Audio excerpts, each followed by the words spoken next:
Meus irmãos, nós vamos continuar falando um pouquinho sobre a nossa unidade. Você vai se lembrar que Efésios 4:4 diz que há um só corpo e um só espírito, assim como a esperança para a qual vocês foram chamados é uma só. Lembra que o corpo, a igreja, todos nós somos parte deste corpo. Você, um dedinho, eu, uma orelha, cada um é um pedaço do corpo de Cristo. Faz parte deste corpo, e aquilo que nos une e que trabalha em nós e que faz com que sejamos todos um, é este Espírito, esse um só Espírito que age em todos os lugares. Conversava com uma pessoa essa semana que dizia o seguinte: pastor, que interessante, eu estava lá no meu serviço durante a semana e Deus estava falando comigo. E domingo o senhor pegou e falou aquilo que eu estava pensando com Deus. Eu falei, porque é o mesmo Espírito que age em todos os lugares, que fala ao seu coração, fala ao meu coração, porque somos todos um só corpo. E Ele trabalha para que sejamos um só, para que andemos em unidade. Um só corpo, somos membros uns dos outros, há um só Espírito que age em mim e em você, em todos nós, para que sejamos uma unidade e para que todos tenhamos uma só esperança. Meus irmãos, aqueles venezuelanos, fugindo da crise de seu país, precisam ter a mesma esperança que há em nós. Você que está muito bem empregado, ganhando, sossegado, está todo bem estabilizado na sua vida, precisa ter uma esperança, que é a mesma esperança que move aqueles corações que estão se reunindo em torno de Jesus, para pensar em Jesus, para orar a Jesus, para louvar a Jesus, na calçada das casas. Cada um carregando a sua cadeira. Tem gente que quando termina o culto, nada de carregar a cadeira, não é? Lá o pessoal pega a cadeira e leva para poder adorar o Senhor. Meus irmãos, essas pessoas têm alguma esperança, algo que move o coração destas pessoas. E há uma diferença entre, porque inclusive Paulo vai escrevendo, depois ele vai dizer que há uma só fé. E fé e esperança não são a mesma coisa nesse sentido. São dons, são presentes que Deus dá a cada um de nós e dá à sua igreja, que são inseparáveis e complementares, mas são diferentes, porque a fé, e ele vai falar no versículo 5, ela diz respeito àquilo que cremos, ao conteúdo da fé. E o mesmo evangelho que você ouve o pastor Edivaldo pregar desse púlpito, é aquele evangelho que é pregado lá na Colômbia, no Chile, na África, onde quer que seja. Em todos os lugares que vamos, pregamos que há um só Senhor, e uma só justiça, uma só fé. Você precisa crer naquilo que foi feito na cruz do Calvário por você, na justiça que há ali. E a esperança, do versículo 4, é essa expectativa do que Deus ainda fará. E como nós dissemos, a fé e a esperança são inseparáveis e complementares. É impossível que você tenha fé em Cristo Jesus e não seja agora movido por esta esperança, por aquilo que Deus ainda fará, consumando a salvação. Por isso, meus irmãos, que quando alguém tem um encontro com Cristo, mas a sua fé não gera esperança quanto àquilo que Deus fará, mas está simplesmente marcada, está estabelecida, está estancada nesta realidade presente, ela ainda não alcançou aquilo que de fato é a fé e a esperança que Cristo quer colocar no nosso coração. Você vai se lembrar, por exemplo, que o apóstolo Paulo, a esperança vai mudando, inclusive, de situação. Quando o apóstolo Paulo está preso, escreve aos Filipenses, ele diz assim, olha, eu sei que esse tempo que eu estou preso, resultará em salvação para mim, pela vossa súplica, pela intercessão da igreja e pelo socorro do Espírito Santo, do Espírito de Jesus Cristo, segundo a minha intensa expectativa e esperança de que em nada serei envergonhado ou decepcionado, pelo contrário, com toda ousadia, tanto agora como sempre, Cristo será engrandecido no meu corpo, seja pela vida, seja pela morte. Paulo tinha uma esperança de que, naquele momento, ele tinha uma expectativa de que seria solto por causa da intercessão da igreja, por causa do socorro do Espírito Santo, mas ele tinha uma esperança que mesmo que ele tivesse que morrer, não haveria decepção, haveria salvação para ele, porque a sua vida, o seu olhar, o seu momento percebia isso, Por isso que ele vai dizer logo em seguida, porque para mim o viver é Cristo e o morrer é lucro. Quando ele fala aos filipenses, ele tem esse tipo de esperança quanto ao futuro, mas essas expectativas presentes. Quando ele escreve para Timóteo, já no fim da sua vida, da sua jornada terrena, ele não tem mais essa expectativa presente de que seja solto. Ele diz, quanto a mim, já estou sendo derramado como uma oferta de libação, uma oferta de bebida. Ele está dizendo, as últimas gotas da minha vida estão caindo. Está terminando a minha vida. E o tempo da minha partida está próximo. Combati o bom combate, terminei a carreira, guardei a fé. Desde agora, a esperança de Paulo. Eu não tenho expectativa mais de ser solto. O tempo da minha partida está próximo, as últimas gotas da minha vida estão sendo derramadas. Mas, desde agora, a coroa da justiça me está reservada, a qual o Senhor, justo juiz, me dará naquele dia, e não somente a mim, mas a todos os que amarem a sua vinda, mas a todos quanto amam a sua vinda.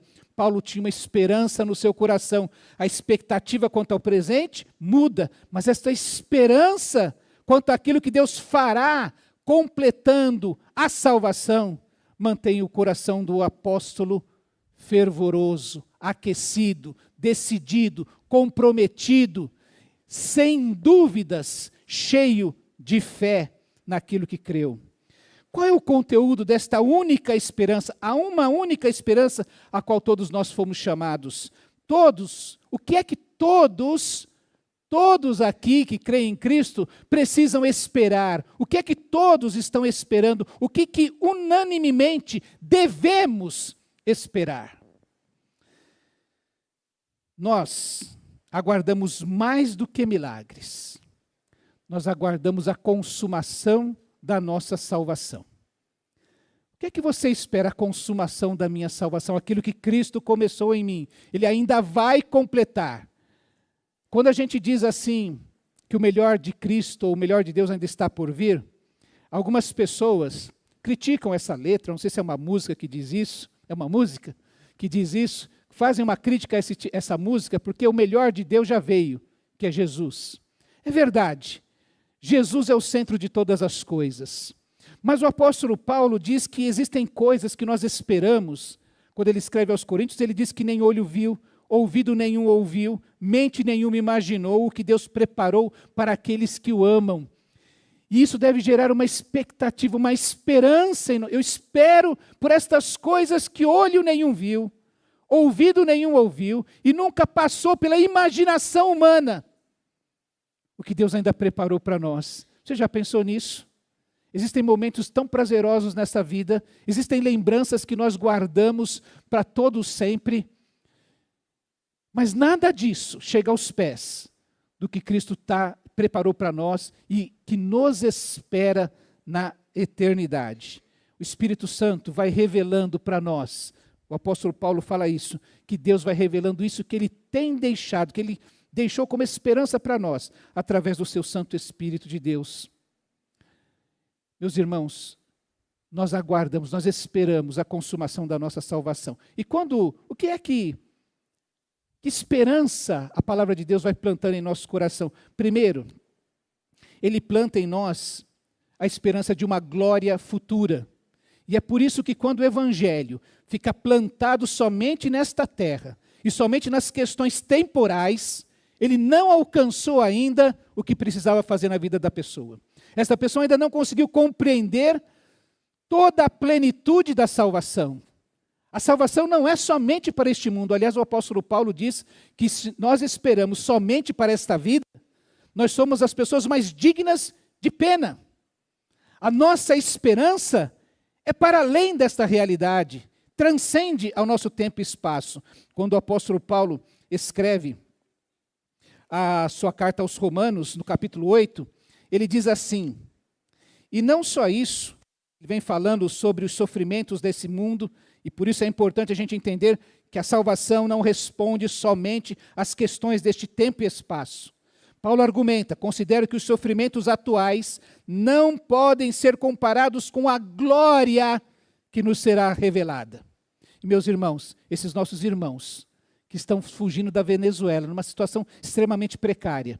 esses outros irmãos que estão morando nessa janela 1040, sendo perseguidos profundamente.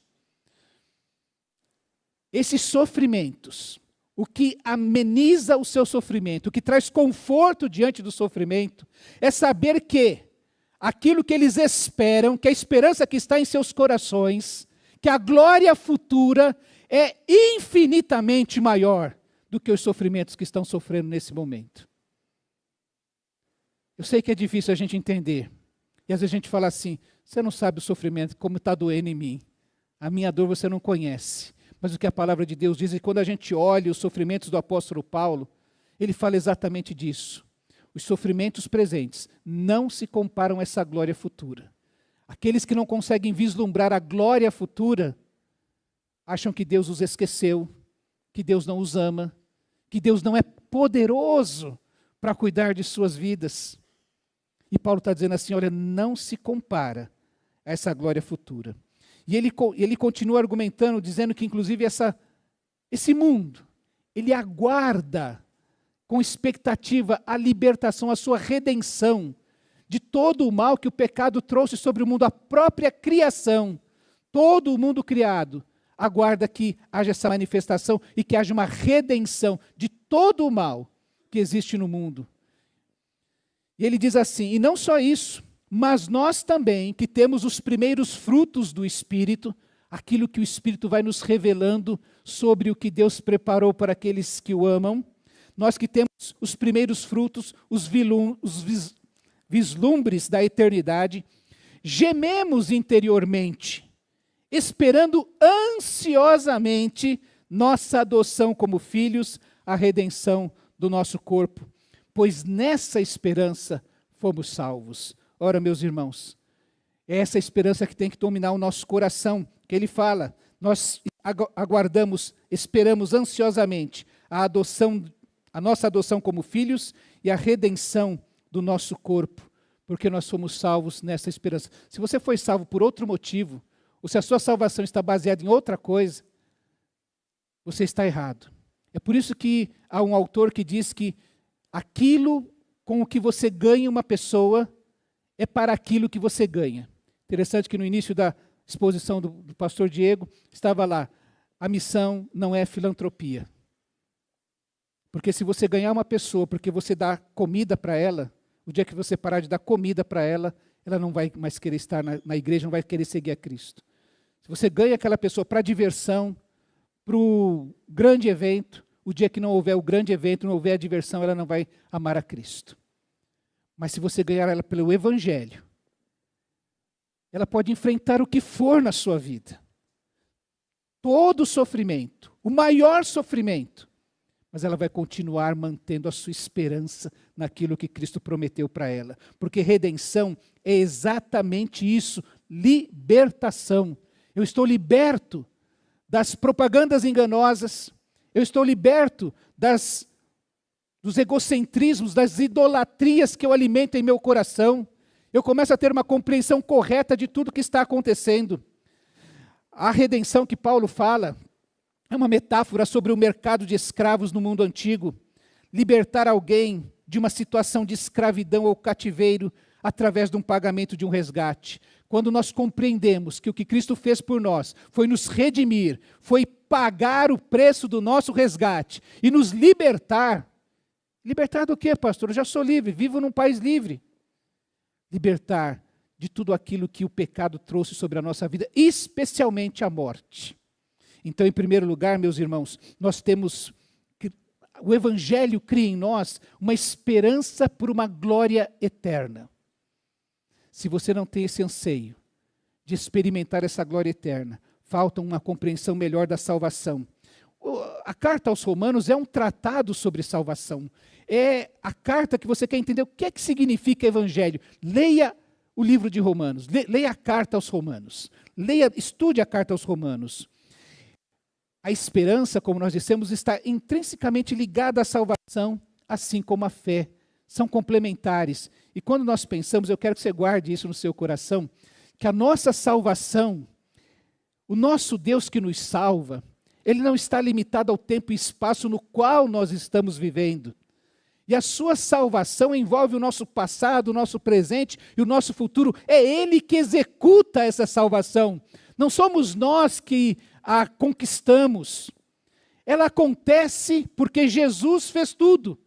Lembre-se que o escritor aos Hebreus diz, olha, Jesus ele é a oferta, ele é o cordeiro que é sacrificado, ele é o ofertante, é ele que se dispõe a morrer no nosso lugar, e é ele que vai diante de Deus apresentar a própria oferta. A salvação toda é realizada por Cristo Jesus, e é por isso que nós somos convidados a aceitar a salvação. Ela já foi realizada. Mas sabe por que a gente não aceita? Porque a gente é egocêntrico. Porque a gente acha que a gente deve conquistar. Não sei por que essa dificuldade no ser humano. E quando Deus faz isso, meus irmãos, guarda isso. Você vai guardar os 3 P's da salvação. Por favor, lá no passado, marque o dia da sua salvação, o dia que você entregou sua vida a Jesus. Naquele momento, você foi salvo da penalidade do pecado. A pena do pecado, o salário do pecado, o resultado do pecado é a morte. E no dia que a gente aceita Jesus, essa morte física não tem mais poder sobre a nossa vida. Nós somos libertos da penalidade do pecado. Guardou o primeiro P? Pena, penalidade. Naquele dia, Deus nos declarou justificados, inocentados de toda acusação, de todo pecado. Hoje, nós estamos sendo libertos do poder do pecado sobre a nossa vida. Eu poderia fazer uma pergunta retórica aqui. Tem alguém aqui que se considera pecador? Tem alguém aqui que tem lutado contra o pecado na sua vida? Tem alguém aqui que tem um pecado de estimação, que você fala assim, olha, virou o ano e eu não resolvi esse assunto, e parece dieta, mas esse ano eu vou resolver, eu vou largar esse pecado. E passa ano, sai ano, e você está lutando com isso. Eu quero dizer a você que a salvação envolve esse tempo, no qual Deus vai nos ajudar e vai nos fazer vencer, e vai fazer a salvação cada vez tomar mais conta da nossa vida, para que a gente seja liberto do poder que o pecado exerce em nós. As tentações. Mas isso é o que a salvação está fazendo hoje em nós. Isso é santificação.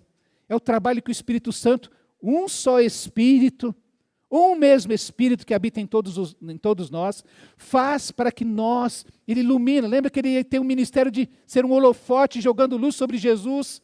Aceite Jesus, ame a Jesus, submeta-se a Jesus, siga a Jesus.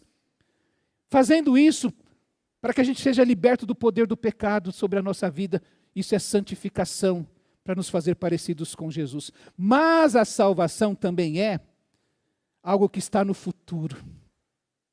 Então, olha, primeiro eu fui liberto do poder do pecado, da penalidade do pecado. Hoje eu estou sendo liberto do poder do pecado. Mas lá no futuro, eu serei liberto da presença do pecado. E é por isso que Paulo fala assim para os filipenses, olha, estou convencido de que aquele que começou a boa obra em vocês, a completará até o dia de Cristo. A salvação que já nos alcançou, que já nos libertou da penalidade do pecado, que tem atuado em nós hoje, ainda vai ser completada. O apóstolo Pedro diz que nós aguardamos a manifestação dessa tão grande salvação. Porque quando a gente encontrar, finalmente, estivermos totalmente envolvidos por essa salvação, nós vamos olhar lá e falar, eu nunca pensei, eu nunca imaginei que seria tudo isso. E aí nós vamos ver como essa salvação vai nos alcançar, nós aguardamos a manifestação dessa tão grande salvação. A salvação traz isso sobre nós, essa libertação, e é essa esperança que move o nosso coração. Então, o apóstolo Paulo fala que nós aguardamos essa gloriosa eternidade. Sermos adotados como filhos, lá em Efésios, nesse mesmo livro, um pouco antes ele vai dizer, mas agora em Cristo Jesus, vocês que antes estavam longe, foram aproximados mediante o sangue de Cristo. Portanto, vocês já não são estrangeiros nem forasteiros, mas concidadãos dos santos e membros da família de Deus. Nós aguardamos a adoção como filhos. A salvação em Cristo Jesus, realizada no sangue de Cristo, nos torna filhos de Deus, não temos mais diferença entre nós.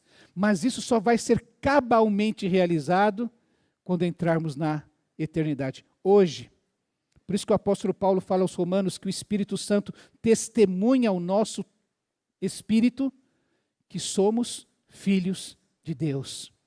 Porque, meus irmãos, hoje pela manhã nós aprendemos sobre a carga do diabo, a carga do mundo, a carga da carne. Especialmente pensando nos crentes novos, que vindo para a igreja de Cristo, fazendo parte do corpo, se nós, como eu falei aqui, se nós que já somos crentes velhos, lutamos contra o pecado, imagine aquela pessoa que até ontem, tudo que ela fazia não era pecado. Agora ela tem consciência, tem essa carga do pecado, tem a carga do diabo, porque não há um crente que deixe de testemunhar que o dia que aceitou Jesus, veio tribulação sobre a sua vida. Eu aceitei Jesus, problema. Parece que vem perseguição, porque o inimigo, ele não vou perder de graça, não. Ele vai agir. A Bíblia fala sobre uma batalha espiritual. E sabe qual é uma batalha que nós vivemos todos os dias e que hoje, por conta da teologia da prosperidade, por essa teologia coach, isso está exacerbado? É imaginar que porque os meus sonhos, os meus projetos, os meus gostos não estão sendo realizados, Deus se esqueceu de mim. Tudo mais que Ele fez, a morte na cruz, não tem valor diante do fato de que os meus anseios não estão sendo cumpridos. E sabe, eu já sou filho. Lembrávamos isso no culto de quarta-feira.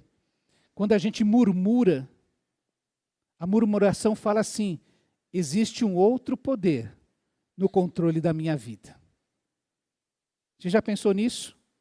Quando você reclama, quando você murmura, e murmurar é ficar resmungando: pô, Deus, está demorando, está vendo? Já orei, já pedi. Esse pastor fala aí, mas eu não sei se isso é do jeito que ele está falando, não.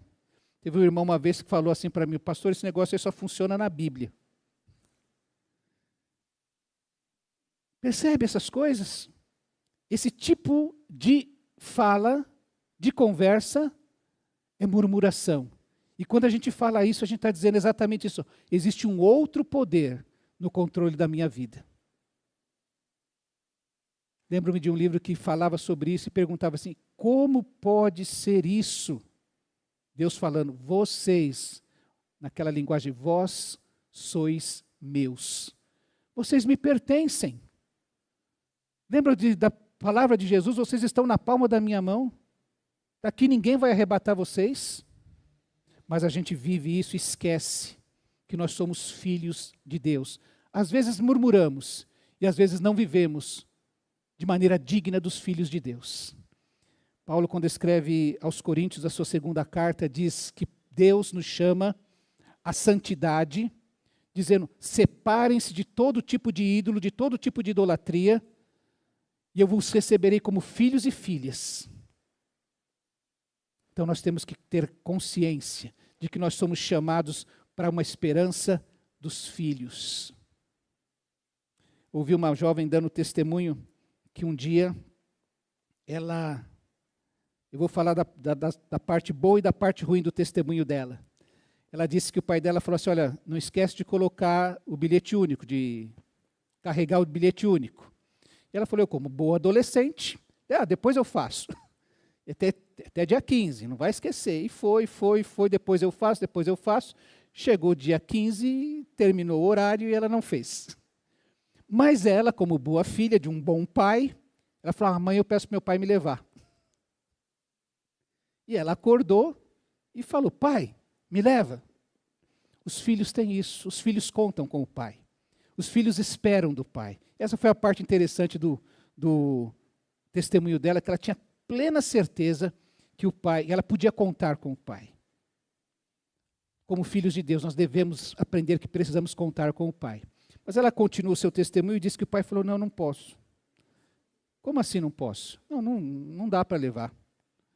Mas eu preciso, não vou. E ela saiu como boa adolescente, jogou o boné dela no chão e foi andando para a escola, muito revoltada. Ela falou, não dava para ir a pé, mas eu contava que ele levasse. E depois, em outro momento, eles foram conversar, ela falou, se eu fizesse isso para você, você não ia crescer nunca. Deus faz isso exatamente conosco. Muitos nãos na nossa vida, muitas frustrações pelos quais Ele permite passar, exatamente para que a gente possa crescer, conhecê-lo melhor, entender qual é a nossa relação com o Pai. Eu posso contar com o Pai, mas o Pai me ama, o amor que Ele nutre por mim, o amor que Ele derrama sobre a minha vida, é muito melhor do que aquele amor que eu imagino que eu mereça, que eu precise.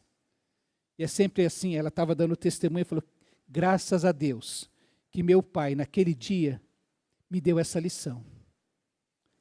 Invariavelmente a gente faz isso com Deus, a gente chega um dia que a gente fala assim, Deus, graças a Deus, que o Senhor não respondeu aquela oração, que o Senhor não me deu aquilo que eu pedi, graças a Deus que o Senhor me tratou dessa maneira, graças a Deus que hoje eu consigo perceber que o Senhor não me abandonou, o Senhor caminhou comigo, o Senhor estava dirigindo a minha vida.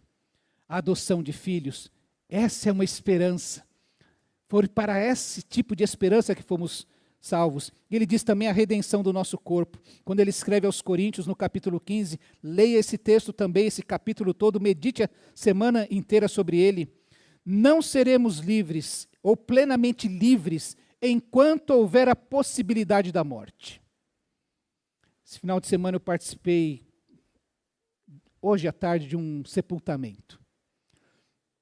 O irmão Jordano, pelo qual a nossa família IBP vinha orando, o grupo de intercessores vinha orando, faleceu na sexta-feira à noite.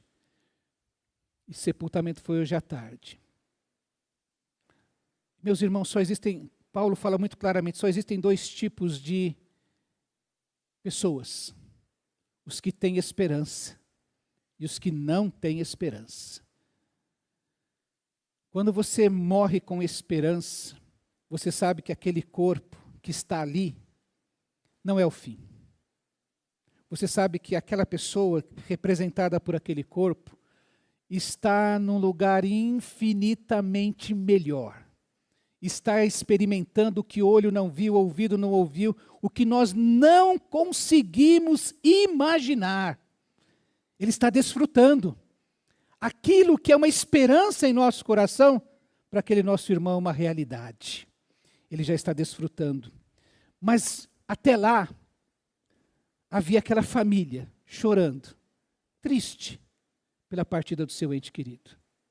Porque a morte é um inimigo, o último inimigo a ser vencido, como está escrito ali. E Paulo diz que a redenção do nosso corpo, a libertação do nosso corpo, nós aguardamos, nós temos essa esperança, que o nosso corpo natural se torne um corpo espiritual. O mundo não acaba aqui. Eu sei que é importante fazer cirurgia plástica, isso melhora a autoestima, a qualidade de vida de muitas pessoas. Tudo que a gente puder fazer para ter um corpo sarado, bombado, como é que fala? Um tanquinho. Faça isso. Mas, meus irmãos, a vida não termina aqui. Esse corpo aqui, isso aqui, precisa ser revestido de algo espiritual. Isso aqui o bicho come. Isso aqui se estraga. Se você já passou dos 35 anos, você sabe que a curva já está na descendente. Só vai estragando. E nós esperamos que as fraquezas, as tristezas, eu me lembro do pastor Valdemiro Tinchak, já devo ter falado isso para os irmãos aqui, com câncer, nos últimos meses de vida, falando aos pastores, disse assim, cuide bem da sua saúde, para você poder ter mais tempo para servir ao Senhor. O corpo é importante, mas ele não é o fim. Nós esperamos que um dia as fraquezas do nosso corpo, aquele pastor Valdemiro, estava assim, tinha um tom de melancolia, dizendo assim, poxa vida, se eu não tivesse câncer, eu ia poder servir mais tempo ao Senhor Jesus. Já pensou nisso? Na nossa história brasileira, há uma frase de Tiradentes que disse: 1000 vidas eu tivesse, 1000 vidas eu daria. E para o Senhor Jesus é exatamente isso. Esperamos que o nosso corpo se torne um corpo espiritual. Nós nascemos com a imagem de Adão em nós, como diz o apóstolo Paulo. E nós esperamos receber a imagem do homem espiritual, que é Jesus. Quando nós finalmente chegaremos e o enxergaremos e o veremos como Ele nos vê. Isso pode mover o seu coração? Esta esperança? Esse homem que é mortal precisa se revestir de imortalidade. Ele diz assim: irmãos, eu declaro a vocês que carne e sangue não podem herdar o reino de Deus, nem o que é perecível pode herdar o imperecível, que é a vida eterna. Não é uma vida passageira, é uma vida eterna. Mas este corpo mortal, este corpo que perece, não pode herdar aquilo que é eterno, que é imperecível. Eis o que eu digo, é um mistério. Nem todos dormiremos, mas todos seremos transformados, porque o corpo natural não pode herdar o que é espiritual. A imagem de Adão precisa ser transformada em imagem de homem espiritual. Nem todos dormiremos, mas todos seremos transformados, e num momento, num abrir e fechar de olhos, ao som da última trombeta, pois a trombeta soará e os mortos ressuscitarão incorruptíveis, e aqueles que estiverem vivos na volta do Senhor Jesus terão seus corpos transformados. Que coisa gloriosa, meus irmãos! Pois é necessário que aquilo que é corruptível se revista de incorruptibilidade, e aquilo que é mortal se revista de imortalidade. A morte precisa ser vencida definitivamente. Tem jovem que não gosta de pensar da morte. Então ele reclama: o pastor fala muito de morte, porque ele é jovem.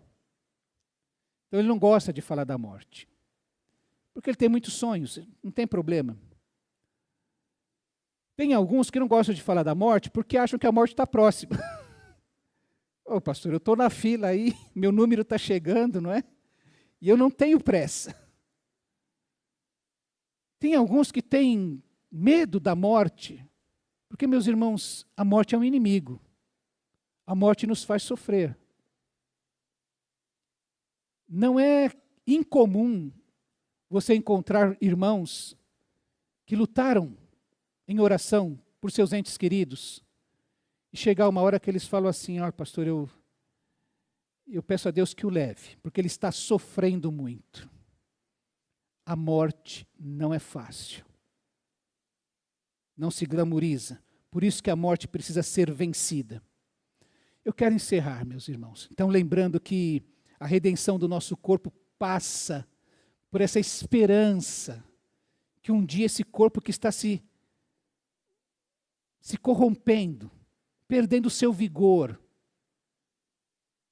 um dia seja, vou usar essa expressão, energizado, transformado